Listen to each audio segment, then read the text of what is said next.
I think it's recording. Hi, all. I am here to talk to you guys about your next Writing Project 2, which is a comparative analysis paper. Now, a lot of you guys, I noticed in your first writing projects, took analysis to mean that you're supposed to talk about the same subject as the author of the core reading you're discussing. A lot of y'all got dinged for this because that's not really analysis. That's just like talking about the same thing that the author does or talking about whatever you associate with that subject. A lot of you guys, for example, were tempted to, or I would say took the bait of just talking about people today or the gay community today or women today or the problems of race today without actually addressing anything that the author said in his or her reading. The reason this was an error and isn't the way to analyze is that analysis is supposed to dig in to what an author is saying and how he or she is saying it. Like with what tools, with what methods, are they doing it effectively or not? That's analysis. You're addressing what the author said specifically. So with Writing Project 2, your task is not extremely different from Writing Project 1. You're doing analysis again. You are, as your assignment tells you, and if you haven't read the assignment yet, for heaven's sake, stop this video and go read it. It's under the green resources tab on your left. As the assignment tells you, you are to compare two of your core readings based not on the subjects themselves, but on the very helpful list of things that the assignment gives you. So as the assignment tells you, you can talk about different things in your analysis paper and your comparison between the two core readings. You can talk about the author's similarities and differences. You can talk about, like, with these similarities and differences, under that banner, you can talk about the author's or the reading's credibility, how the authors write about their theme, their differences or similarities in perspectives or insights, and their definitions or understanding of their major themes or topics. So maybe they understand their own topic in different ways. Your authors might be similar or different in how they interpret facts and information and their values or concerns or priorities that they address. You can also look at how their different texts explain causes and effects of certain problems. And you can look at what arguments are made about an issue or theme that the readings have in common. And the last thing in the list that the assignment gives you is that you can take a look at the similarities and differences between what arguments are made about an issue or theme that the readings have in common and what conclusions the authors draw about an issue or theme that the core readings share. Again, like, that whole list was pulled verbatim from the top of the second page of your assignment. Use that list. Read your assignments really carefully. I would choose maybe 4 or 5 things on which your authors differ and put one of each of those 4 or 5 things in a separate body paragraph. So address one thing per body paragraph. I want you to remember, though, that's not all that Writing Project 2 is asking of you if you read the whole assignment.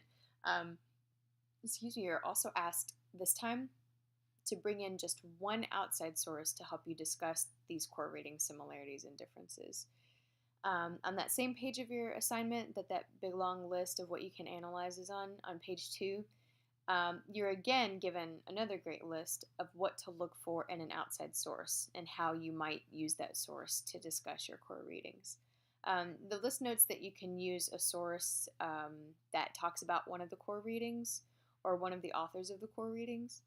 You can use a source for that, or you can bring in an article that talks about the same theme or subject as the core readings or their rhetorical situations, so what their audience is, why they're writing, etc.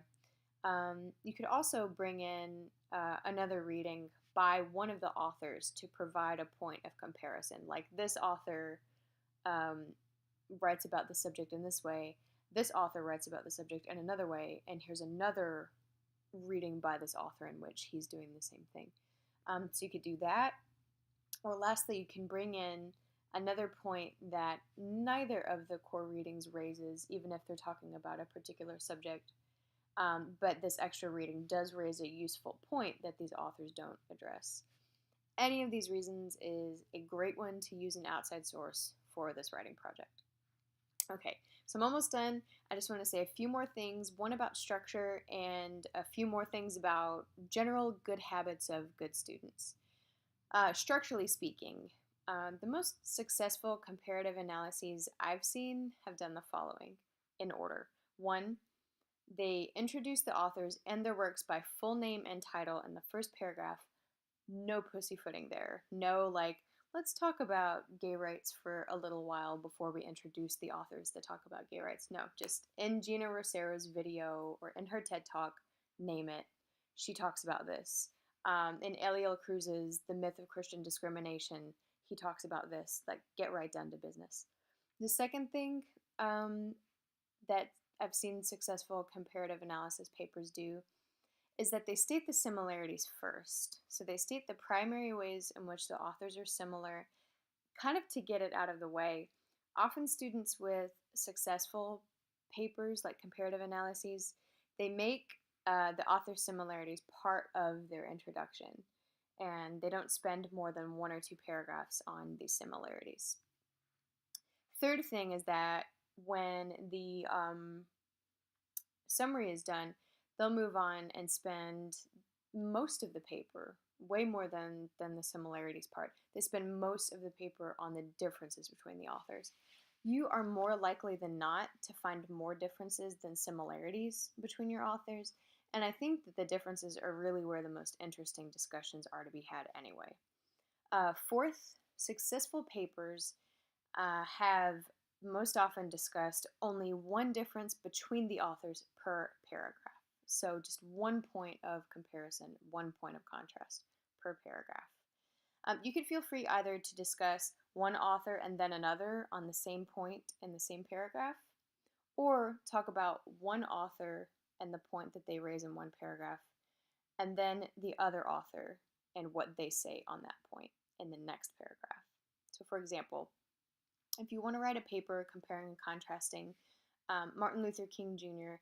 and Sherman Alexie, you might write a paragraph about how they both address the issue of race, and you could either talk about how they both address that issue in the same paragraph, or you could talk about how one author addresses race in his writing, and then how the next one addresses race in his writing, like King and then Alexie. But you want to follow a pattern to give your readers a sense of cohesion and structure. So whatever you do in one body paragraph, you should do in the next one. So if you're going King, Alexie, that's a nice solid pattern people can follow from one paragraph to the next. If you discuss both of your authors in one paragraph, your readers would expect to see you do that throughout the entire paper. So it's just about consistency, discussing similarities first, discussing differences next, spending time on only one difference per paragraph, and spending most of the paper on the differences. Okay, last thing is I want to talk to you guys frankly and kindly, civilly, about what sorts of things I observe among students who are doing well in their papers and in the class so far, and those who aren't. This isn't to shame any of you or to tell you if you've done or not done any of the things I'm about to mention that it will mean certain success or certain failure or death for you. Again, I just want to tell you what I observe about successful students, this with the hope that you will try as hard as you can to adopt these great habits for yourself in the class and in college beyond that can only serve you well. Ask anybody. Okay, first thing that successful students have been doing in the class. People who've had some success in the class so far, they turn in their assignments on time. And it may seem like a simple thing, like, come on, what does it mean really if I'm a day or two late? In my personal experience, it's just the students who are most serious get their work in on time, and that's that. In my personal experience, I have often had to trick myself into doing things early. Some people, it works for them, it works for me, actually, to overestimate the amount of time I think it's going to take to get something done, then getting started on it early, and then to my surprise, being done early, or being done right on time. A second thing successful people are doing is that they're very obviously reading the assignment all the way through and not missing a beat. They do every little thing that the assignment is asking them to do, missing nothing. All this requires is slow and patient and careful attention and checking and rechecking the assignment to make sure that you did exactly what was asked of you. A lot of you guys, I can tell you're not reading the assignment because you're missing some crucial stuff. 3, these successful students have also obviously studied the student sample work that's in the resources folder. This sample work is A quality work written by actual former students. That work is not in that folder by accident. Successful students seem to understand that.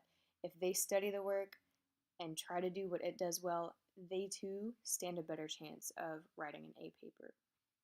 Okay, fourth and last thing. When they don't know how to do something, successful students research how to do it. And I would say this is true of successful people. When you don't know how to do something, you are successful when you research how to do it and then do it to the best of your abilities according to what your research said. So, successful students don't make up MLA citation style or say, that's hard or that's confusing or I don't know how to do that. No, when they don't know how to do something, they take charge and they make no excuses for themselves.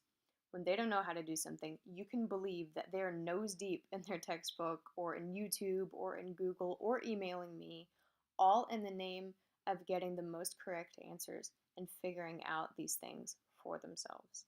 These are the students, guys, who take the jobs we want, right? They take the promotions and the raises of people who didn't try as hard in school. So be the student who later gets the raise, who later gets the job, because you took charge at some point of yourself and your education, right? This is definitely, in a sense, outside of Writing Project 2, because it's like a pep talk, but it has, in a sense, everything to do with Writing Project 2. It's about getting super serious about this thing and doing what's asked of you as much as possible.